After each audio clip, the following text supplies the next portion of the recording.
Le véritable problème avec la cigarette, c'est qu'on perd le contrôle de son comportement. On pense fumer parce qu'on aime fumer. En réalité, on fume parce qu'on ne supporte pas les symptômes de manque.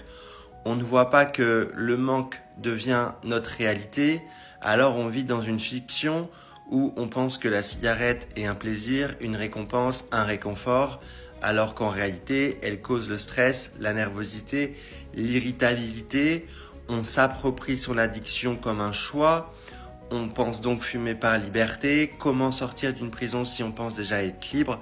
Il faut bien comprendre que la dépendance est l'opposé du plaisir. On ne consomme pas parce qu'on adore fumer, on consomme parce qu'on ne supporte pas le manque. Ça veut dire quoi? On n'est pas dépendant parce qu'on aime fumer, on est dépendant parce qu'on ne supporte pas l'absence.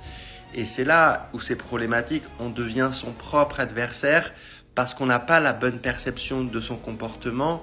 La pensée de fumer existe simplement parce que notre inconscient a détecté le manque et donc on s'approprie cette pensée comme la nôtre. En réalité, elle existe parce que le manque existe et c'est pour ça qu'on est dans des schémas psychologiques qui sont complexes parce que la cigarette, on la voit comme la solution parce qu'on ne voit pas quel est le problème.